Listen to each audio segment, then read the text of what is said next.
A ver, ¿cómo aprenden los niños?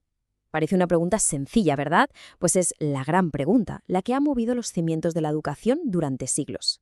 En este recorrido que vamos a hacer, vamos a usar nuestro material de estudio para meternos de lleno en las ideas, a veces súper revolucionarias, que han ido construyendo la forma en que entendemos las aulas hoy en día. Vale, esta es la hoja de ruta que vamos a seguir. Primero, nos vamos a la pregunta del millón. ¿Cómo aprenden los niños? Luego, viajaremos atrás en el tiempo para conocer a los pioneros. De ahí saltaremos a la revolución de la escuela nueva, nos sumergiremos en cómo funciona la mente de los peques y, para terminar, ataremos todos los cabos sueltos para ver qué significa todo esto para las aulas actuales. Venga, pues empezamos. Vamos a meternos en faena. Y es que, antes de lanzarnos a hablar de pedagogos, de teorías y de métodos súper complejos, tenemos que parar un segundo y poner los cimientos. O sea, ¿qué es exactamente aprender? ¿De qué estamos hablando? Y aquí está, la pregunta que lo inició todo, el gran debate. ¿Un niño o una niña es como una especie de pizarra en blanco, una tabula rasa que la vida y la experiencia van rellenando? ¿O ya venimos, para así decirlo, con algo de serie? Es que, ojo, la respuesta que se le dé a esto lo cambia absolutamente todo en educación. Bueno, si nos ponemos un poco más técnicos, la definición que nos dan las fuentes tiene 3 puntos clave. Para que algo sea aprendizaje, lo primero es que tiene que ser un cambio más o menos permanente. O sea, no vale algo que se nos olvida a los 5 minutos. Segundo, tiene que venir de la experiencia, de lo que vivimos. Y tercero, y esto es importante, tiene que ser algo que se pueda observar. Un cambio en el conocimiento o en la forma de actuar. Claro, y esto nos lleva de cabeza al debate de siempre. ¿Qué influye más? ¿La herencia, o sea, la naturaleza, o el entorno, la crianza? Hoy en día, la verdad es que ya casi nadie piensa en esto como una batalla. La visión moderna es que es una interacción constante. Digamos que la genética nos da las cartas, el potencial, una especie de calendario madurativo. Pero es el entorno, la familia, la cultura, las experiencias, el que juega esa mano de cartas y le da forma a todo. Es como un baile continuo entre lo que traemos y lo que vivimos. Bien, con las bases ya puestas, ahora toca viajar en el tiempo. Vamos a conocer a los primeros valientes, a esas figuras que se plantaron y dijeron: «Oye, esto de la educación tradicional, a lo mejor se puede hacer de otra manera». Ellos pusieron la primera piedra de todo lo que vino después. Esta frase de Rousseau fue una auténtica bomba en su momento. Pensemos en la época. Se veía a los niños como adultos en miniatura, pero imperfectos, a los que había que enderezar.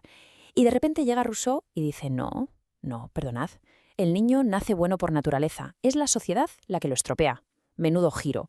La educación, para él, no era para llenarles la cabeza, sino para proteger esa bondad natural. Y de esa idea principal salen estas 3 claves. Primero, la educación tiene que ir al ritmo del niño, no al revés. Segundo, se aprende haciendo, experimentando, no solo escuchando y memorizando. Y tercero, el gran objetivo es proteger esa curiosidad y esa bondad innata. En resumen, el foco de la cámara se mueve del profesor al niño. El niño deja de ser un espectador pasivo y se convierte en el protagonista. Claro, las ideas de Rousseau eran geniales, pero muy filosóficas. Y aquí es donde entra Pestalozzi. Él fue, por así decirlo, quien cogió esas ideas y las convirtió en un método práctico para el aula. Su propuesta era súper intuitiva, aprender a través de los sentidos, de la observación, yendo siempre de lo más sencillo a lo más complejo. La clave era entender las cosas, no repetirlas como un loro. Y si seguimos tirando del hilo, llegamos a Froebel, y a él le debemos algo que hoy nos parece de lo más normal: el kindergarten, el jardín de infancia. Su metáfora era preciosa.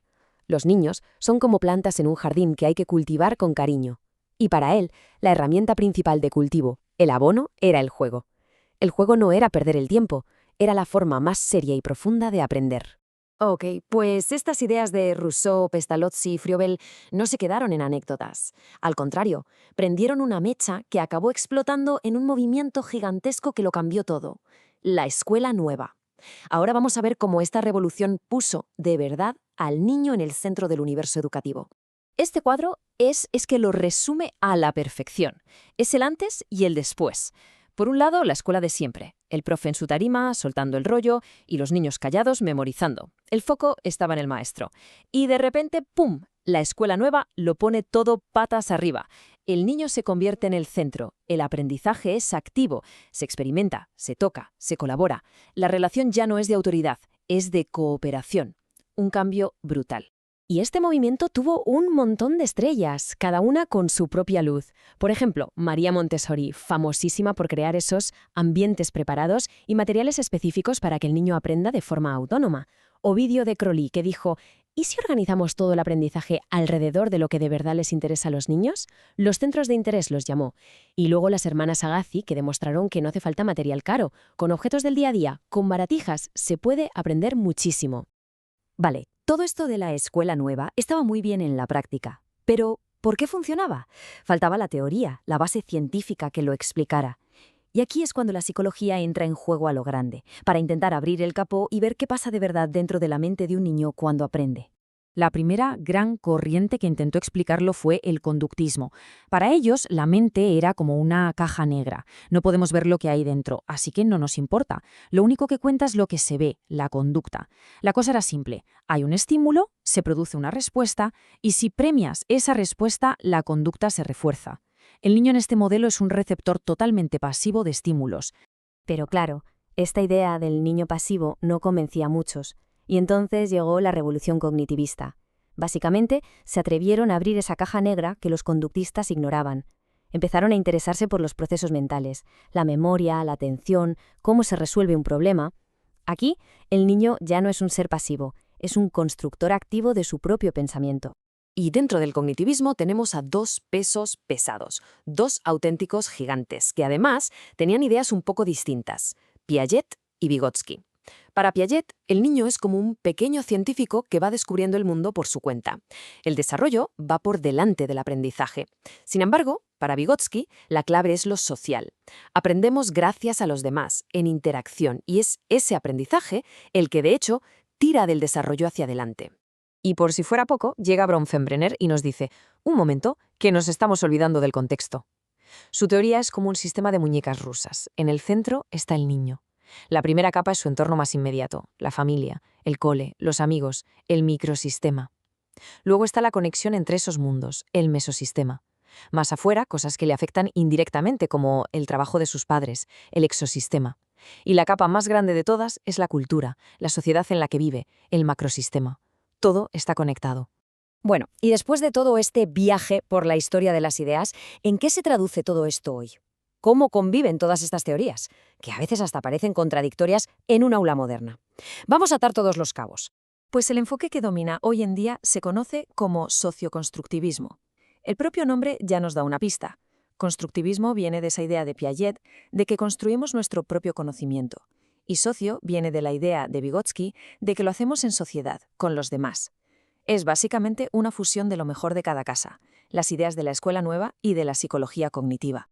Y esto es lo más interesante. La próxima vez que en un cole se vea a los niños trabajando en grupo, haciendo proyectos o se hable de metodologías activas, eso es la herencia directa de la escuela nueva. Y cuando un profe, en lugar de soltar una chapa, diseña una actividad para que sea el alumnado quien descubra y construya el conocimiento, eso es puro constructivismo en acción. Todo ese legado histórico está vivo en las aulas. Hemos hecho un viaje increíble, ¿eh? Desde ver al niño como un recipiente vacío hasta entenderlo como un arquitecto activo de su propio saber, que además construye junto a otros. Y todo esto nos deja con una reflexión final, una pregunta abierta. Después de ver todas estas teorías, ¿cómo encajan con la propia experiencia de cada uno? ¿Qué nos dice todo esto sobre cuál es, al final, la mejor manera de aprender?